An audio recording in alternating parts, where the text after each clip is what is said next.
গুরু যা বলেন তাই কর, আজ্ঞা অবিচারণীয়াত, সব ছাড়ি অবশেষে আজ্ঞা বলবান। গুরু বলেছে, ব্যাস, আর কোনো কথা নেই। বলে বোকা লোক যদি হয়, বলে হ্যাঁ তো হবে তো। গুরুদেব ডেকে বলছেন, এই তুই কি করতে পারিস? বলে গুরু তুমি যা বলো তাই করতে পারি। আমার ছেলেটাকে ধরে ওই দিঘির জলে ফেলে দিত, ওমার নিয়ে গিয়ে টান দিয়ে ফেলে দিয়েছে। অন্যান্য গুরু ভাইরা দেখে ঝাঁপিয়ে পড়েছে, ঝাঁপিয়ে পড়ে ছেলেটাকে তুলে এনে তো ধাস ঠুস থাপ্পড়। বেটা তুই ফেলে দিলি? গুরুদেবের ছেলেকে বলে গুরু বললো, যা ফেলে দিচ্ছি। দেখো চট থাপ্পড় মারলো, বেশ। আরেকদিন গুরুদেব বসে আছে, ভাই শোন, কি কি করতে পারিস? বলে তুমি যা বলো তাই করে দেবো। বলে আমার খড়ের ঘরে আগুন দিয়ে দিত। গুরুদেবের খড়ের চালা দিয়েছে আগুন দিয়ে, এবার দাও দাও করে আগুন জ্বলে যাচ্ছে। গুরু ভাইরা ছুটে আসছে, আরে বেটা তুই মার মার মার, জল টল নিবিয়ে ওকে আশ্রমের বাইরে বার করে দিচ্ছে। বেরো, আবার কোন দিন কি অন ঘটিয়ে ফেলবি? গুরু বললো তো, আমি কি করবো?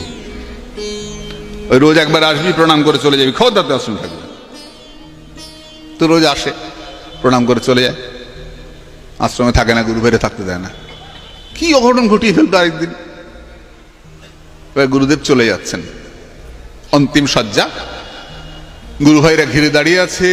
গুরুদেব কাউকে জপের মালা দিলেন, কাউকে গলার মালা দিচ্ছেন, এক একজনকে এক একটা। বড় বড় শিষ্য যারা, নাম করা শিষ্য দাঁড়িয়েছে, গুরুদেব কাছের লোক সব। তো সবাই নিয়ে নে, গুরু আমাকে মালা দিয়েছেন, গুরু আমাকে এটা দিয়েছে, খুব একটা অহংকারের ব্যাপার। একদম শেষে বোকাটা এসছে, বোকাটা এসে পায়ের কাছে দাঁড়িয়েছে। তো গুরুদেব শুয়ে আছেন, জিজ্ঞাসা করছেন, ওই তুই কি নিবি? সবাই তো সব নিয়ে গেল, তুই কি নিবি? গুরুদেব আমার কিছু লাগবে না গুরুদেব, তুমি চলে যাচ্ছ এটাই আমার কষ্ট। তুমি ছাড়া তো আমাকে, আমার তো কেউ নেই গুরুদেব, আমি তোমাকে একবার দেখতে পেতাম, তুমি চলে যাচ্ছ, আমার আর কেউ থাকলো না গুরুদেব, তুমি চলে যাচ্ছ এটাই আমার কষ্ট। হাসছেন, হ্যাঁ রে, সবাইকে তো সব দিয়ে দিয়েছি, তোকে কি দেব? আমার কিছু লাগবে না গুরুদেব।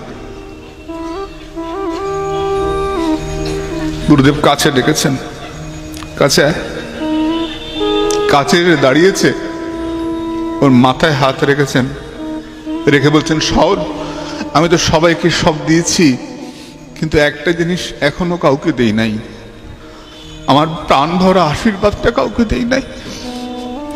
আমি আমার প্রাণ ভরা আশীর্বাদ তোকে করে গেলাম।